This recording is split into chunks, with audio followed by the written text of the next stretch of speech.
All right, good morning, everybody. So today we're going to be talking about exponents. This is material that we've actually done a lot of with our math minutes this year. And chapter 8 is really going to deal specifically with them. So hopefully some of this will seem familiar to you, stuff that you've seen before. And we're going to talk about three things today. We're going to talk about writing using exponents. We're going to talk about evaluating expressions, and we're talking about using order of operations. Now, the first thing we want to do is we want to make sure we understand a couple of basic concepts, and I'll be working off of page 320 to 321, just about. Those two pages what I'm really going to be looking at here. So first off, making sure we understand a couple of basic things about a power. Power is a product of exponential factors. In other words, it's a number that's multiplied repeatedly. So, for example, if I have the fraction 1/2, and I multiply that 1/2, let's say 5 times, this whole thing together is what we call the power. It's made up of two parts. The first is going to be the base, which is the 1/2, and then this right here is going to be the exponent. Okay, so we're going to be dealing with numbers that use exponents. Okay, we're going to be dealing with powers a lot in this chapter. Okay, so this shows 1/2 to the 5th power, and what it means is 1/2 times 1/2 times 1/2 times 1/2 times 1/2. That's what that represents. Okay, so that's what we're looking at there. So that gives us a basic idea of what we're going to be looking at, okay? So one of the things that you're going to need to do today is you're going to need to be able to write products using exponents, okay?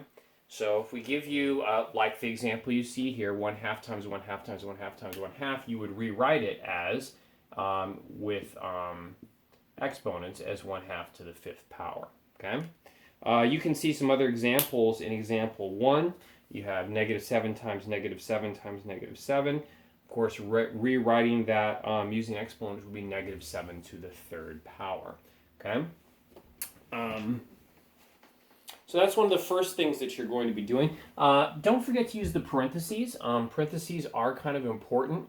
I want to point out something about that -7 times -7 times -7 that I mentioned. I want to make sure that you're aware of it. The first of those things that I want you to be aware of is that, hold on, let me just change this up because this thing is really dirty. Okay, so what we're going to do is we want to make sure that when you do this, you always include the parentheses, because the parentheses do have an important significance, okay? If you don't put this parentheses, you can try this on your calculator, you will get a different answer. This is different from this. The parentheses indicate that both the negative value, the negative aspect of this number, and the 7 are going to be multiplied. So the answer for this one is going to be -7 times -7 times -7. And if we were to evaluate that, that would be, I'm not sure what it would be right offhand, but around 300 something, okay? And it would be negative, right? So that's what this means. It means -7 times -7 times -7, right? Multiplied, multiplied, multiplied. This means something different. It means -7 times 7 times 7. In other words, it actually means that you're applying a negative to 7 times 7 times 7. Now, as it happens, the answers for these two are going to be the same, but if we were to do this with like a -7 to the 2nd power, it's probably a better illustration. -7 to the 2nd power is +49, okay? Let me go ahead and erase this. -7 times -7 is +49. But -7 to the 2nd power like this is actually -49. Let me rewrite that so it's a little neater. Okay, so there is a difference, and so using those parentheses is important because they do indicate different things. And again, you could test that one on your calculator, and you can see one with the parentheses and one without. You'll see the difference that it makes. Okay, particularly when you're dealing with negative numbers. All right, let's talk about evaluating expressions, okay? When they ask you to evaluate an expression, it just means to what we've just done here. We've evaluated negative 7 squared, that is 49, okay? So when they ask you to do that, that's all that they're asking you to do is to give the, quote, the answer, if you will, okay? For example, if you have negative 5 to the fourth power, and this is really interesting because number 5 in your try it illustrates exactly what I'm talking about. It's also noted in example 2. Okay? Now, when you don't have the parentheses, it means that your value is going to be negative, right? I think example 2 does a good job of illustrating that. I'm going to go ahead and put it on the board here for you as well. It says negative 2 to the fourth power. Okay? Notice the lack of parentheses.